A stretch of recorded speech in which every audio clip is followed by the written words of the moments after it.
Hello everyone, स्वागत है आप सभी का आपके अपने क्लासरूम सीबीएसई साइबरमेट में। आज के वीडियो में हम लोग डिस्कस करने जा रहे हैं क्लास 8 के चैप्टर एमएस एक्सेस को, जिसमें कि आज हम लोग देखेंगे टेबल के फील्ड प्रॉपर्टीज को। टेबल का फील्ड प्रॉपर्टीज ये बताता है कि टेबल का फील्ड का जो वैल्यू है उसका अपीयरेंस क्या होगा, उसका कैरेक्टरिस्टिक्स क्या होगा। आज हम लोग देखेंगे कुछ most commonly used field properties, जिसमें होगा field size, format, decimal places, input mask, caption, default value, validation rule, validation text, required, allow zero length, index and text align. Video थोड़ा लंबा होगा तो प्लीज वीडियो के अंत तक जरूर बने रहें। यदि कंसेप्ट समझ में आ गया तो एक्सेस के ऊपर काम करने में बहुत ही ज्यादा मजा आएगा। तो आइए देखते हैं कि प्रैक्टिकली इन सब फील्ड प्रॉपर्टीज को हम लोग किस प्रकार से एमएस एक्सेस के टेबल में यूज करें। आज के वीडियो में मैं ये डिस्कस नहीं करूंगा कि टेबल कैसे क्रिएट करते हैं, उसका डेटा टाइप कैसे स्पेसिफाई करते हैं। यहाँ पर मैंने एक टेबल पहले ही से बना कर रखा हुआ है, जिसमें मैंने 5 फील्ड्स ऑलरेडी लिए हुए हैं और जिसका कि डेटा टाइप मैंने रेस्पेक्टिव डेटा टाइप यहाँ पर सिलेक्ट किया हुआ है। तो सबसे पहले बात करते हैं, यदि फील्ड आपका न्यूमेरिक है, डेटा टाइप उसका न्यूमेरिक है, तो यहाँ पर जो फील्ड साइज और फॉर्मेट और डेसिमल, ये 3 आपको फील्ड प्रॉपर्टीज दिख रहे हैं, ये तीनों लगभग एक दूसरे से इंटर रिलेटेड है। यहाँ पर ध्यान देने योग्य बात यह है कि यदि न्यूमेरिक डेटा टाइप है आपका फील्ड में, तो जो फील्ड प्रॉपर्टीज दिखेंगे वो कुछ इस प्रकार का होगा, और यदि वो टेक्सचुअल होगा तो जो फील्ड प्रॉपर्टीज दिखेंगे वो कुछ इस प्रकार का होगा, और यदि वो डेट एंड टाइम होगा तो वो कुछ इस प्रकार का होगा। दूसरा कि रोल नंबर, चूंकि यहाँ पर न्यूमेरिक है, तो यदि फील्ड साइज हम लॉन्ग इंटीजर दें तो फॉर्मेट मेरा यहाँ पर हम कुछ भी सेलेक्ट कर लें, स्टैंडर्ड सेलेक्ट कर दें, फिक्स्ड सेलेक्ट कर दें। डेसिमल वैल्यू यहाँ पर जो प्लेस है, डेसिमल प्लेस ये बताता है कि डेसिमल पॉइंट के बाद कितने डिजिट्स आएंगे, और फॉर्मेट ये दिया हुआ है बिल्ट इन। आप फॉर्मेट देख सकते हैं कि इसका अपीयरेंस कैसा होगा, बस यही फॉर्मेट बताता है कि जो भी न्यूमेरिक वैल्यू आप इसमें इनपुट करेंगे उसका अपीयरेंस कैसा होगा। जनरल तो जो हम लोग जनरल वैल्यू इनपुट करते हैं वैसा, करेंसी होगा तो वो डॉलर के साथ होगा, यूरो होगा तो वो यूरो साइन के साथ होगा, फिक्स्ड तो जो फिक्स्ड होगा मतलब एज इट इज जैसे जनरल से मिलता जुलता, स्टैंडर्ड जिसमें कॉमा यूएस का जो पैटर्न है उसके अकॉर्डिंग, परसेंटेज रहेगा तो परसेंटेज वाला साइन अंत में रहेगा, और साइंटिफिक रहेगा तो वो साइंटिफिक नोटेशन में वैल्यू को डिस्प्ले करेगा। तो यदि हम लोग लॉन्ग इंटीजर रखे हुए हैं field size, numeric data type की बात के बारे में मैं बात कर रहा हूँ, यदि डेटा टाइप न्यूमेरिक है मींस नंबर है, और यदि फील्ड साइज लॉन्ग इंटीजर है, तो आप इसमें से कोई भी यदि आप सेलेक्ट करते हैं, डेसिमल नंबर पॉइंट जो है या डेसिमल प्लेस जो है, आप कुछ भी सेलेक्ट करते हैं, मान लीजिए 4 प्लेस ही सेलेक्ट कर लेते हैं, कोई फर्क नहीं पड़ता, वैल्यू एज इट इज वही रह जाएगा, विदाउट डेसिमल का रह जाएगा। और यदि डेसिमल पॉइंट रहेगा भी तो वो राउंड ऑफ कर देगा, पॉइंट के बाद सिर्फ 0 ही डिस्प्ले करेगा। तो इसके लिए तो हम लोग इसे डिफॉल्ट ही रहने देते हैं। तो रोल नंबर फील्ड के साथ हम लोग कभी कोई भी फॉर्मेट यूज नहीं करते, फील्ड प्रॉपर्टीज को इस्तेमाल अभी तत्काल नहीं करते। हम लोग सबसे पहले चलते हैं फील्ड पर, और जिसमें देखते हैं कि लॉन्ग इंटीजर रखने पर यदि फॉर्मेट हम स्टैंडर्ड दे देते हैं, और डेसिमल प्लेस में हम लोग है कि डेसिमल के बाद 3 डिजिट या 4 डिजिट आना चाहिए, और उसके बाद हम लोग वैल्यू एंट्री करते हैं। समझ रहे हैं, लॉन्ग इंटीजर स्टैंडर्ड दिए हुए हैं, और डेसिमल के बाद 4 डिजिट हम लोग को इनपुट लेना है। इसमें फी वाले सेक्शन में डेटा सेट व्यू में जाते हैं, यहाँ पर 1 देते हैं, एस नेम में मान लीजिए अशोक दे देते हैं, ईमेल आईडी कुछ भी दे देते हैं a@gmail.com। डेट ऑफ एडमिशन में हम लोग सेलेक्ट कर लेते हैं, मान लीजिए कि 9 तारीख आज का ही डेट सेलेक्ट कर लेते हैं। लेकिन यहाँ देख लीजिए कि डिफॉल्ट के केस में जो हम फी के केस में क्या कर रहा है ये, चूंकि हम लोगों ने वहाँ डेसिमल पॉइंट का जो प्लेस दिया था वो 4 कि दशमलव पॉइंट के बाद 4 डिजिट आए, और फॉर्मेट हम लोगों ने स्टैंडर्ड लिया था। तो यदि यहाँ पर मैं 150 या कुछ भी लिखूंगा और मैं आगे आऊंगा, तो आप देखिए कि उसने 500 जो भी मैंने इनपुट दिया था उसको वो इग्नोर कर दिया, और सिर्फ 100 जो मैंने इनपुट दिया था उसी को वो रखा। लेकिन यदि आप चाहते हैं कि एग्जैक्टली वो वही अपीयर हो जो आपने एंटर किया है, डेसिमल पॉइंट के बाद डेसिमल प्लेस जो है एग्जैक्टली वही हो, वैसा ही हो जैसा आपने स्पेसिफाई किया है, तो उसके लिए आप लोगों को थोड़ा सा यहाँ पर डेटा टाइप चेंज करना पड़ेगा। जो फील्ड साइज है वो यहाँ पर आपको लॉन्ग इंटीजर की जगह, क्योंकि लॉन्ग इंटीजर जो है डेटा टाइप का मैंने आपको साइज बताया था, लॉन्ग इंटीजर 1 बाइट का हो जाता है, तो यहाँ पर हम लोग इसे यदि डबल ले लेते हैं तो अब ये 4 डेसिमल प्लेस का नंबर ले पाएगा, स्टोर कर पाएगा। आते हैं डेटा शीट व्यू में, देखिए लेते हैं यहाँ पर टू manoj@gmail.com और यहाँ पर भी तारीख ले लेते हैं 9 जुलाई 21 और देखिए यहाँ पर हम लोग दे देते हैं 200.50। तो अब देखिए यहाँ पर इसने एक्सेप्ट कर लिया, 50 हमने दिया लेकिन वो ऑटोमेटिकली क्या किया, दो एक्स्ट्रा जीरो अपेंड कर लिया अपने डेटा में। तो इस तीन प्रॉपर्टी को आप मेरे ख्याल से समझ चुके होंगे कि ये तीनों प्रॉपर्टी आपस में रिलेटेड है। यदि डेसिमल प्लेसेस के साथ आपको काम करना है तो यहाँ पर फील्ड साइज आपको सिंगल डबल ही यूज करना पड़ेगा, उसके अलावा आप कोई यूज नहीं कर सकते, या डेसिमल भी यूज कर सकते हैं। लेकिन यदि आप लॉन्ग इंटीजर यूज करेंगे तो डेसिमल के बाद, डेसिमल पॉइंट के बाद जो भी डिजिट्स होंगे या तो उसे वो इग्नोर कर देगा या वो कंप्लीट फुल नंबर ही लेगा, दशमलव का प्लेस उसमें नहीं देगा, डेसिमल पॉइंट उसमें नहीं देगा यदि हम लोग लॉन्ग इंटीजर लेते हैं तो। फॉर्मेट फिर आप अपने चॉइस से जो भी रखना चाहते हैं रखिए, इसके लिए आप फ्री हैं। तो अभी हम लोगों ने देख लिया field size, format and decimal place. अब हम लोग बात करते हैं इनपुट मास्क की। इनपुट मास्क जो प्रॉपर्टी होता है वो बेसिकली आपको एक गाइडलाइन प्रोवाइड करता है कि आप अपना डेटा किस प्रकार से एंटर करें। इसके लिए ये यहाँ पर एक प्लेस होल्डर दे देता है। जैसे ही आप डेटा उसमें इनपुट करते हैं वो प्लेस होल्डर वहां से रिमूव होता चला जाता है और एक्चुअल डेटा वहां पर अपीयर हो जाता है।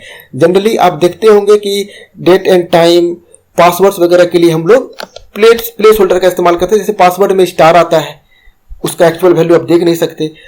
डेट आपको DDMM वाइवा में प्रिंट करना है तो वो अंडरस्कोर वहां पे आएगा। तो यहां पर हम लोग देखिए डेट ऑफ एडमिशन पे ही करके देखते हैं। इनपुट मास्क में जाते हैं और इनपुट मास्क में जाने के बाद यहां पर हम लोग सेलेक्ट कर लेते हैं मीडियम डेट, करते हैं नेक्स्ट।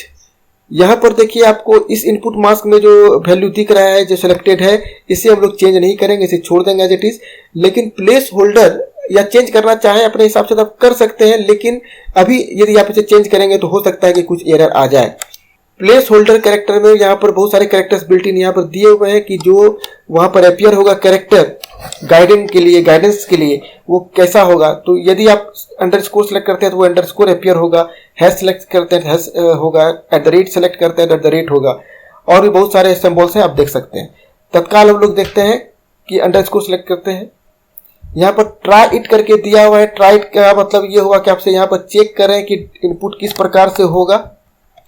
आप जैसे मान लीजिए 12 जन 2020 जो है हम लोग 20 दे देते हैं तो ये वैल्यू इस प्रकार से लेगा। अब करते हैं नेक्स्ट और कर देते हैं फिनिश। देखिए चूंकि हम लोगों ने यहाँ पर इनपुट मार्क्स ले लिया तो अब जो हम लोग को शो डेट पिकर यहाँ पर तो दिया हुआ है, लेकिन वो अब डेट पिकर हम लोग को शो नहीं करेगा क्योंकि हम लोगों ने यहाँ पर इनपुट मार्क्स को अप्लाई कर दिया है। रोल नंबर 3 देखिए यहाँ पर आपको डेट पिकर नहीं आ रहा, जो अभी से थोड़ी देर पहले तक आ रहा था। यहाँ पर मैं दे देता हूँ 10 जुलाई, फी के केस में दे देता हूँ 500। आगे बढ़िए, ये डेटा एक्सेप्ट कर लिया गया। तो आप देख लीजिए कि इनपुट मार्क्स के केस में क्या हो रहा था। 4 फिर से देख लेते हैं, विजय vv@gmail.com। जैसे ही आप यहाँ पर इनपुट करना शुरू करेंगे, मान लीजिए 12, देखिए कि आपका यहाँ पर अंडरस्कोर आना शुरू हो गया। आप जैसे जैसे इनपुट करेंगे अंडरस्कोर यहाँ पर हटना शुरू हो जाएगा।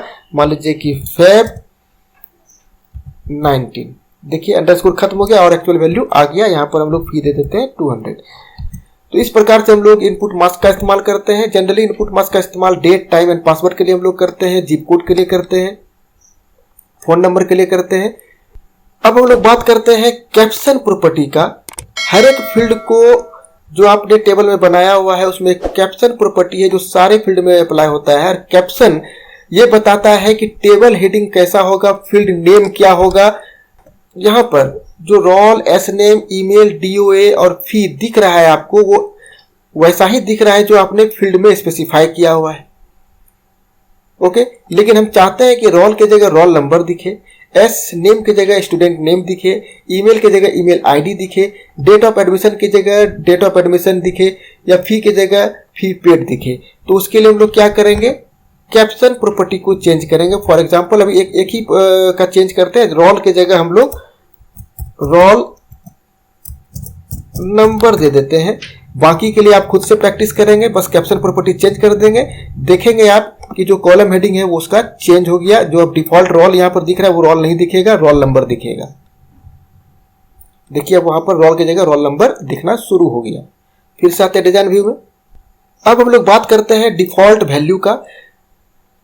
न्यूमेरिक के केस में एक्सेस हर एक फील्ड को एक वैल्यू दे देता है और वो है वैल्यू 0। ये डिफॉल्ट वैल्यू ये बताता है कि यदि कोई यूजर उस पर्टिकुलर फील्ड के लिए कोई वैल्यू इनपुट नहीं करता तो बाय डिफॉल्ट वहां पर क्या अपीयर हो। तो यहां पर दिया गया है 0। आप चाहे तो कोई भी न्यूमेरिक वैल्यू यहां पर दे सकते हैं। आप देखिए यदि मैं यहां पर टेबल ओपन करता हूं तो किसी भी न्यूमेरिक वैल्यू के लिए जो न्यूमेरिक है उसमें देखिए कि 0 अपीयर हो रहा है बाय डिफॉल्ट। एक यहां पर 0 अपीयर हो रहा है क्योंकि ये न्यूमेरिक था, और एक यहां पर अपीयर हो रहा है क्योंकि ये न्यूमेरिक था। तो वो बाय डिफॉल्ट क्या करेगा, वही वैल्यू पुट कर देगा यदि आप उसमें कोई वैल्यू पुट नहीं किए हुए हैं तो। फॉर एग्जांपल यहां पर मैं दे देता हूं 100। ओके, तो रोल नंबर के केस में 100 यदि मैं दे रहा हूं तो आप देखिएगा कि यदि मैं रोल नंबर के लिए कोई वैल्यू ना भी दूं तो बाय डिफॉल्ट वो क्या ले लेगा, 100 ले लेगा। तो आप यहां देख रहे हैं कि जैसे ही मैंने ये रो एंटर किया आगे तो आगे के वैल्यू के लिए रोल नंबर ने क्या ले लिया, 0 बाय डिफॉल्ट वो ले लिया। तो ये बताता है इसका डिफॉल्ट प्रॉपर्टी। क्योंकि ये रोल नंबर है इसलिए इसमें हम लोग डिफॉल्ट वैल्यू नहीं देंगे। इनके ये जो हम इन जनरल हम लोग क्या करते हैं मॉनेटरी फील्ड में, जिसमें कि हम लोग अमाउंट्स वगैरह का इनपुट लेते हैं, वहां पर हम लोग क्या करते हैं एक डिफॉल्ट वैल्यू दे देते हैं। यदि यूजर कुछ इनपुट नहीं किया तो वो यहाँ पर इनपुट कर दे। और भी बहुत सारे केसेस है कि यदि डेट ऑफ एडमिशन है तो date of admission automatically current date ले ले। तो उस सब जगह पर हम लोग क्या करते हैं कि जो डिफॉल्ट वैल्यू है उसे स्पेसिफाई करते हैं। तत्काल हम लोग देखिए कि रोल नंबर के लिए कोई भी डिफॉल्ट वैल्यू यहाँ पर स्पेसिफाई नहीं करेंगे। अब यदि हम लोग नया रिकॉर्ड एंटर करेंगे तो देखिएगा कि कोई भी डिफॉल्ट वैल्यू एक्सेस अब हम लोग को प्रोवाइड नहीं करेगा। यहाँ पर आपका जो डिफॉल्ट वैल्यू पहले 0 आ रहा था अब यहाँ पर नहीं दिख रहा है, या 100 आ रहा था वो अब यहाँ पर आपको नहीं दिखेगा। अब हम लोग बात करते हैं एक और नई फील्ड प्रॉपर्टीज की, जिसका कि नाम है टेक्स्ट अलाइन। टेक्स्ट अलाइन में जो वैल्यूज हैं आप देख लीजिए, एक होता है जनरल, दूसरा होता है लेफ्ट, तीसरा centre, right and distributed. One by one हम लोग करके देखेंगे। देखिए जनरल क्या है कि इन जनरल जो टेक्स्ट होते हैं, यदि आपका नाम है, एड्रेस है, वो आप देखेंगे कि वो लेफ्ट अलाइन होता है, और जो नंबर्स होते हैं और जो डेट्स होते हैं वो आपके राइट अलाइन होते हैं। तो जनरल यदि हम लोग करके छोड़ देते हैं तो ये एक्सेस के ऊपर छोड़ दिया जाता है कि आप अपने हिसाब से जो यूज कर रहे हैं डिफॉल्ट मीन्स की टेक्स्ट के लिए लेफ्ट और न्यूमेरिक्स एंड डेट्स के लिए राइट, वो उसी हिसाब से कर दीजिए। ठीक है, आप देख सकते हैं यहाँ पर कि जितने भी नंबर्स हैं वो राइट अलाइंड है, जितने भी नेम्स हैं वो आपके लेफ्ट अलाइंड है। ईमेल चूंकि टेक्स्ट है लेफ्ट अलाइंड है। डेट ऑफ एडमिशन आपका राइट अलाइंड है, डेट है, और फिर चूंकि नंबर है फी तो ये भी आपका राइट अलाइंड है। लेकिन आप चाहे तो इसे भी चेंज कर सकते हैं। फॉर एग्जांपल मैं चाहूंगा कि जो एस नेम है वो आपका राइट अलाइंड हो जाए और जो रोल है वो सेंटर अलाइन हो जाए। तो हम लोग इस दोनों का प्रॉपर्टी चेंज करते हैं। सबसे पहले रोल का यहाँ पर सेलेक्ट कर लेते हैं सेंटर, एंड नेम का हम लोग सेलेक्ट कर लेते हैं राइट, कर देते हैं सेव, और फिर से देखते हैं कि क्या होता है। देखिए जो रोल नंबर है वो सेंटर में आने लगा और जो नेम है वो आपका राइट अलाइन हो चुका है यहाँ पर। तो टेक्स्ट अलाइनमेंट हो गया। इसमें देखिएगा कि एक और आपको वैल्यू आता है वो है डिस्ट्रीब्यूटेड। सपोज हम लोग रोल नंबर में जाते हैं, देखिए डिस्ट्रीब्यूटेड में आते हैं। डिस्ट्रीब्यूटेड क्या करेगा कि पूरे सेल में उस वैल्यू को फैला देगा। बात समझ में आई? थोड़ा डिस्टेंस देता हुआ चला जाएगा। चलिए देखते हैं करके। डिस्ट्रीब्यूटेड हम लोग सेलेक्ट कर लिए रोल नंबर में, इसे कर देते हैं सेव और इसे करते हैं ओपन डिजाइन शीट में, डिजाइन शीट व्यू में। देखिए डिस्ट्रीब्यूटेड में इसने क्या किया, 1 को तो 1 रहने दिया, जो 100 था उसको थोड़ा अलग अलग करके इसे यहाँ पर अपीयर कर दिया। तो ये करता है डिस्ट्रीब्यूटेड। तो आई होप कि ये टेक्स्ट लाइन वाला आपको समझ में आ गया होगा कि इसका क्या यूज है। यदि ये वीडियो आपको पसंद आ रहा हो तो प्लीज़ हमारे चैनल को सब्सक्राइब जरूर कर दीजिएगा फ्रेंड्स, क्योंकि आपका एक सब्सक्राइब हमें बहुत ही ज़्यादा मोटिवेट करता है। यदि ये वीडियो पसंद आया हो तो आप प्लीज़ इसे लाइक करें, अपने दोस्तों को भी शेयर करें, और यदि कोई क्वेरी हो तो आप हमें क्वेरी करके ज़रूर बताएं। अब हम लोग बात करते हैं रिक्वायर्ड फील्ड की। रिक्वायर्ड फील्ड क्या करता है, रिक्वायर्ड फील्ड जो प्रॉपर्टी है वो क्या करता है कि वो मस्ट कर देता है उस फील्ड के लिए वैल्यू का एंट्री। मतलब आपको उस फील्ड के लिए डेटा इनपुट करना ही पड़ेगा। यदि आप उसे छोड़कर आगे बढ़ेंगे तो एक्सेस आपको एक एरर मैसेज शो करेगा। ये हर एक फील्ड पर लागू हो सकता है, चाहे वो रोल नंबर हो, नेम हो या कोई भी फील्ड हो। तो यहाँ पर हम लोग चाहते हैं कि रोल नंबर के लिए कोई भी व्यक्ति खाली जगह छोड़कर आगे नहीं बढ़े, तो हम लोग कर देते हैं रिक्वायर्ड इक्वल टू यस। और हम लोग चाहते हैं कि नेम के लिए भी कोई व्यक्ति वैल्यू बिना दिए आगे ना बढ़े, तो रिक्वायर्ड के लिए कर देते हैं यस। कर देते हैं टेबल को सेव। अब बढ़ते हैं आगे।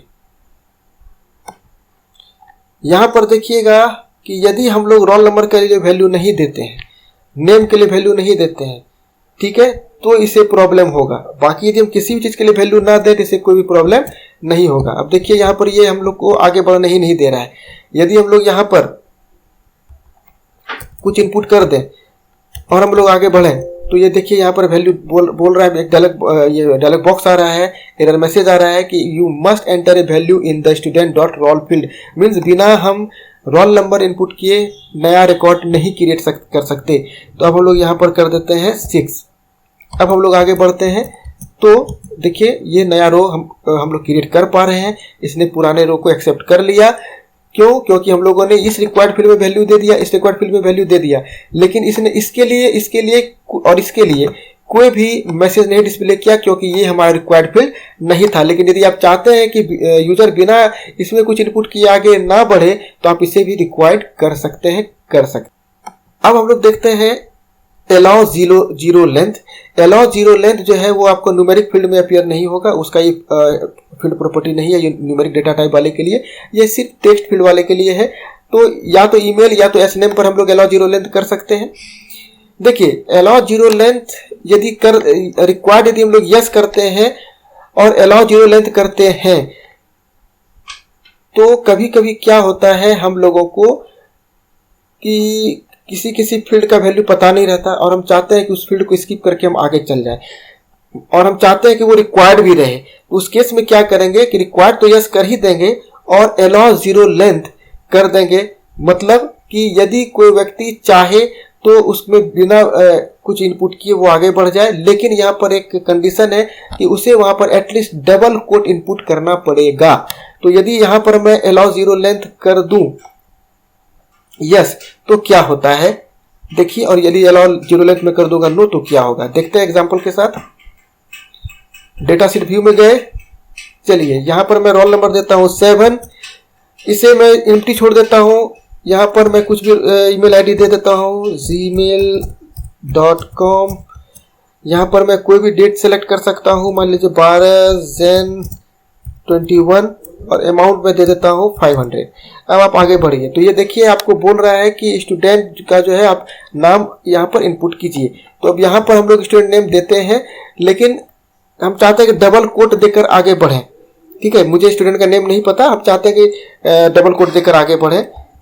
फिर हम यहाँ आएंगे तो ये एक्सेप्ट कर लिया, क्योंकि मैंने यहाँ पर बोला था अलाउ जीरो लेंथ, ठीक है, को यस कर दिया था। अब यहाँ पर हम लोग कर देते हैं उसे अलाउ जीरो लेंथ को नो। अब इसे कर देते हैं नो और टेबल को कर देते हैं सेव। अब देखिए कि क्या होता है। अब जो हम लोग इनपुट करेंगे वहां डबल कोट देकर भी आगे नहीं बढ़ पाएंगे, क्योंकि उसके पहले वाला डेटा में हम लोगों ने कहा कि ठीक है रूल जो है कोई दिक्कत नहीं, वो जो था वो ऐसा रहने दीजिए। लेकिन अब यदि हम लोग यहाँ पर डबल कोट देकर आगे बढ़ना चाहते हैं तो वो यहीं पर बोलेगा कि वो can not be zero length string, आपको कुछ ना कुछ देना ही पड़ेगा। तो उस केस में फ्रेंड्स, यदि आप चाहते हैं कि यूजर कुछ ना कुछ वैल्यू उस फील्ड के लिए देकर जाए, जरूर जाए, तो वहां पर आप क्या करेंगे, अलाउ जीरो लेंथ को कर देंगे नो और रिक्वायर्ड को कर देंगे यस। इस बात का ध्यान आप जरूर रखेंगे यदि आप चाहते हैं कि उस फील्ड में कुछ ना कुछ वैल्यू यूजर देकर जरूर जाए। अब हम लोग बात करते हैं इंडेक्स प्रॉपर्टी की। बाय डिफॉल्ट इंडेक्स प्रॉपर्टी का जो वैल्यू होता है वो नो होता है, और इसमें 3 वैल्यू है हम लोग सेलेक्ट कर सकते हैं, yes, duplicate okay, yes no duplicate. तो यदि हम लोग इंडेक्स नो कर देते हैं तब तो मेरा जो डेटा है वो इंडेक्स नहीं होगा, लेकिन यदि यस इसमें से और या तो यस इसमें से हम लोग कुछ सेलेक्ट कर लें तो वो डेटा इंडेक्स्ड होगा। लेकिन दोनों यस में थोड़ा डिफरेंस है।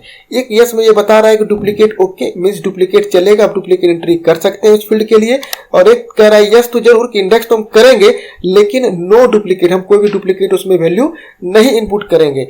इंडेक्स करने से फायदा ये होता है कि हमारा सर्चिंग सॉर्टिंग का जो स्पीड है वो बढ़ जाता है, वो फास्ट हो जाता है। तो हम लोग वन बाय वन देखते हैं। पहले देखते हैं यस डुप्लीकेट ओके को। यस डुप्लीकेट ओके को कर देते हैं, इंडेक्स तो होगा, सर्चिंग और सॉर्टिंग एस नेम के थ्रू आसान तो हो जाएगा, स्पीड तो हो जाएगा, और ये डुप्लीकेट एंट्री भी एक्सेप्ट कर लेगा। फॉर एग्जांपल कि यहाँ पर यदि मैं रोल नंबर 9 दे दूँ और नेम जो है विजय ही दे दूँ, ओके, vvj@gmail.com, तारीख कुछ भी सेलेक्ट कर लेते हैं सपोज, और अमाउंट दे देते हैं 500। तो आप देखिए कि ये डुप्लीकेट एक्सेस हमारा एक्सेप्ट कर लिया। लेकिन यदि हम लोग इसे डुप्लीकेट नो कर दें, नो डुप्लीकेट, यहाँ पर हम लोग ने सेलेक्ट किया नो डुप्लीकेट, तो अब ये डुप्लीकेट एंट्री परमिट नहीं करेगा, हम लोग डुप्लीकेट एंट्री नहीं कर पाएंगे।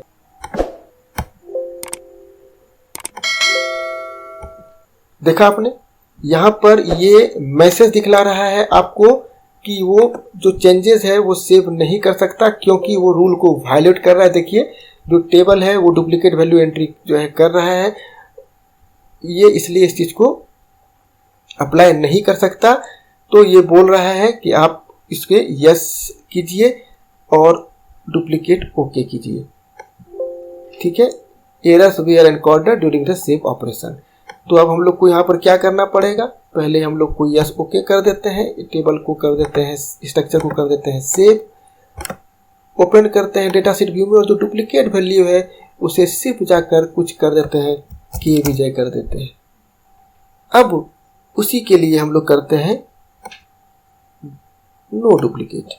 अब आप देखेंगे कि विजय करके जो हम लोगों का रिकॉर्ड है, डेटा है, वो हम लोग दोबारा इनपुट नहीं कर सकते, ऑल्दो कि रोल नंबर मेरा डिफरेंट रहेगा। देख लीजिए, जैसे ही हम लोगों ने यहाँ पर डुप्लीकेट एंट्री किया, वो अब यहीं पर मुझे रोकना शुरू कर दिया कि आप डुप्लीकेट एंट्री नहीं कर सकते, क्योंकि हम लोगों ने इंडेक्स तो किया लेकिन नो डुप्लीकेट के साथ, जबकि इसके पहले वाले में हम लोगों ने किया था यस डुप्लीकेट के साथ। तो अब हम लोग को ये डुप्लीकेट एंट्री करना ही नहीं देगा। तो आप समझ सकते हैं कि यदि हम लोगों को डुप्लीकेट एंट्री नहीं चाहिए तो आप उस फील्ड में क्या करेंगे कि डुप्लीकेट इंडेक्स करके डुप्लीकेट यस करेंगे, लेकिन विथ नो डुप्लीकेट। तो इंडेक्स प्रॉपर्टी भी मेरे ख्याल से क्लियर हो चुका होगा आप लोगों को। अब जो बहुत ही इंपॉर्टेंट आपका यहाँ पर फील्ड प्रॉपर्टी है वो है validation rule and validation text. ये जो वैलिडेशन रूल और वैलिडेशन टेक्स्ट है, ये हम लोग बेसिकली डेटा के इनपुट को करेक्टली रीड करने के लिए करते हैं, करेक्टली एक्सेप्ट करने के लिए करते हैं, ताकि यूज़र कोई गलत एंट्री ना दे सके या यूज़र हमारे रूल के अकॉर्डिंग ही इनपुट कर सके। फॉर एग्जांपल, यदि हम चाहते हैं कि फी में यूज़र कभी भी 5000 से ज़्यादा अमाउंट ना इनपुट कर पाए, तो हम लोग यहाँ पर वैलिडेशन रूल लगा देंगे कि लेस देन इक्वल टू 5000। तो ये हमारा रूल बन गया कि जो अमाउंट ये एक्सेप्ट करेगा वो जब भी होगा वो लेस देन इक्वल टू 5000 होगा। और ये जो वैलिडेशन टेक्स्ट है, ये दोनों ही इंटर रिलेटेड हैं। वैलिडेशन टेक्स्ट ना दे ये हमारी मर्जी है, लेकिन हम लोगों को दे देना चाहिए, स्टैंडर्ड रूल ये कहता है। तो वैलिडेशन रूल जैसे ही हम लोग लगाएंगे तो वैलिडेशन टेक्स्ट हम लोग को दे देना चाहिए। वैलिडेशन रूल ये है यहाँ पर कि अमाउंट जब भी होगा तो वो 5000 के नीचे होगा। तो यहाँ पर हम लोग लिख देते हैं एंटर बिलो 5000। तो अब यदि हम लोग कोई इनपुट करें यहाँ पर और यदि वो 5000 से ज़्यादा होगा तो हम लोगों को वो इनपुट नहीं करने देगा। यहाँ पर कोई भी नाम दे देते हैं, ईमेल के लिए भी कोई वैल्यू दे देते हैं तत्काल जो है, और डेट हम लोग छोड़ देते हैं ऐसे ही। और यहाँ पर हम लोग सपोज 7000 दे देते हैं, तो ये यहाँ पर हम लोग एरर मैसेज देगा कि एंटर वैल्यू बिलो 5000। तो हम लोग यहाँ पर क्या करेंगे, 5000 यदि दे देंगे तो एक्सेप्ट कर लेगा, या 5000 से नीचे देंगे तो एक्सेप्ट कर लेगा। तो आप देख सकते हैं कि यदि हम लोग वैलिडेशन रूल लगा रहे हैं अमाउंट पर तो क्या हो रहा है। आप चाहें तो डेट पर भी वैलिडेशन रूल लगा सकते हैं। देखिए यहाँ पर डेट पर लगा देते हैं। हम चाहते हैं कि जो भी डेट हो वो डेट ऑफ एडमिशन वो या तो आज का डेट वो चूज करे, या तो आज से पहले का डेट चूज करे, आज से बाद का डेट चूज ना करे। तो हम लोग क्या करेंगे कि वैलिडेशन रूल में लगा देंगे less than equal to date. Date access का एक जो है फंक्शन है जो रिटर्न करता है करेंट डेट, आपके सिस्टम का करेंट डेट। कर देते हैं सेव और करते हैं डेटा इनपुट। यदि हम लोग यहां पर रोल नंबर लेते हैं 17, मनोज झा मान लीजिए, कुछ भी mnj@gmail.com। अब देखिए कि डेट यदि हम लोग यहाँ पर सपोज 23 सितंबर 21 यदि हम लोग लेते हैं तो क्या होता है। देखिए ये बोल रहा है कि वन और मोर वैल्यूज आर जो है prohibited by the violation rule less than equal to date. ठीक है, जो भी डेट होगा वो आपका अब लेस देन इक्वल टू ही होगा। इसने इस रूल को वायलेट किया है। तो अब यहाँ पर हमें क्या करना होगा कि जून हम यदि यहाँ पर दे दें तो वो एक्सेप्ट कर लेगा। देखिए ये एक्सेप्ट कर चुका है। यहाँ पर हम और भी वैलिडेशन रूल लगा सकते हैं। फॉर एग्जांपल रोल नंबर में हम चाहते हैं कि एग्जैक्टली 4 डिजिट ही वो इनपुट कर पाए। ठीक है, तो 4 डिजिट इनपुट करने के लिए यहाँ पर हम लोग इसके लिए वैलिडेशन रूल लगा देते हैं। देखिए यहाँ पर यूज करते हैं लाइक, एक यहाँ पर क्लाउज है जिसका इस्तेमाल करना पड़ेगा, और एक डबल कोट में आप लिखेंगे डिजिट के लिए हैश सिंबल। 4 डिजिट तो 4 हैश सिंबल, 5 डिजिट तो 5 हैश सिंबल। तो लाइक इस्तेमाल करेंगे, डबल कोट के अंदर ये लिख देंगे। अब यदि हम लोग यहाँ पर 2 3 हम लोग देते हैं तो देखिए यहीं पर वो बोलेगा कि नहीं आपको 4 डिजिट देना पड़ेगा, अदरवाइज हम एक्सेप्ट नहीं करेंगे। 2 3 4 5 या कुछ भी जो 4 डिजिट का है। अब आप आगे बढ़िए तो ये एक्सेप्ट कर लेगा। कोई भी नाम दे देते हैं, कोई ईमेल आईडी सपोज। देखिए इससे कोई दिक्कत नहीं हुई। तो यहाँ पर आप देख सकते हैं कि लाइक इसका इस्तेमाल किए।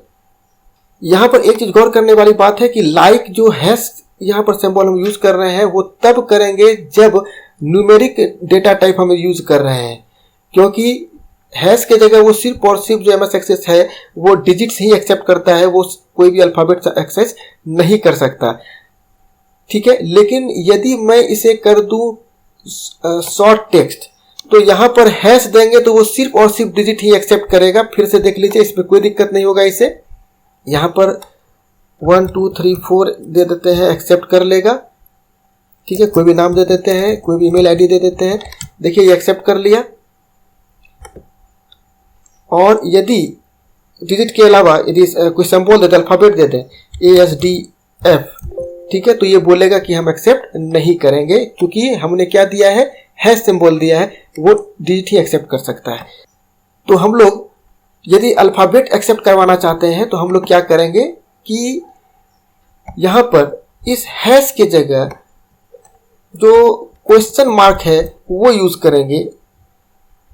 देखिए हम चाहते हैं कि 4 क्वेश्चन मार्क दिए नहीं, अब ये अल्फाबेट या डिजिट कुछ भी एक्सेप्ट कर सकता है। और यदि आप चाहते हैं कि नहीं लास्ट का जो 2 प्लेस है वहां पर वो नंबर ही दे, तो आप देखेंगे कि ये 2 चीज कैरेक्टर होना चाहिए, कैरेक्टर और डिजिट उसको कोई फर्क नहीं पड़ेगा, लेकिन लास्ट वाला हमेशा डिजिट ही होना चाहिए।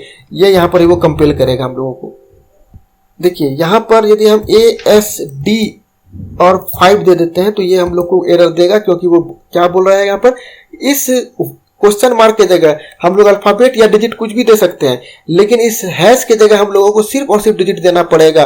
तो यहाँ पर हम लोग क्या करेंगे, 67 मान लीजिए दे दिए, तो देखिए अभी एक्सेप्ट कर लिया। लेकिन यहाँ पर हम डिजिट भी दे दें इस AS के जगह तो भी इसको कोई फर्क नहीं पड़ता, क्योंकि क्वेश्चन मार्क का मतलब ये हुआ कि कोई भी अल्फाबेट और इंटरनली चाहे वो डिजिट हो या कैरेक्टर हो, कंप्यूटर्स के फील्ड में वो अल्फाबेट ही माना जाता है, उसे कैरेक्टर ही माना जाता है।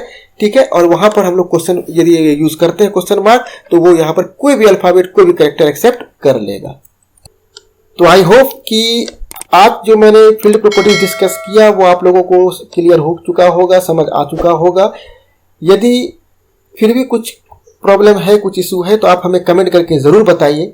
यदि ये वीडियो आपने यहाँ तक देख लिया है तो प्लीज़ इस वीडियो को लाइक कर दीजिए, शेयर कर दीजिए, और यदि कुछ क्वेरी है फिर भी तो आप हमें कमेंट करके ज़रूर बताइए। यदि आप इस चैनल पर नए हैं तो इस चैनल को सब्सक्राइब कर दीजिए, क्योंकि आपका एक सब्सक्राइब हमें बहुत ही ज़्यादा मोटिवेट करता है। Thank you very much.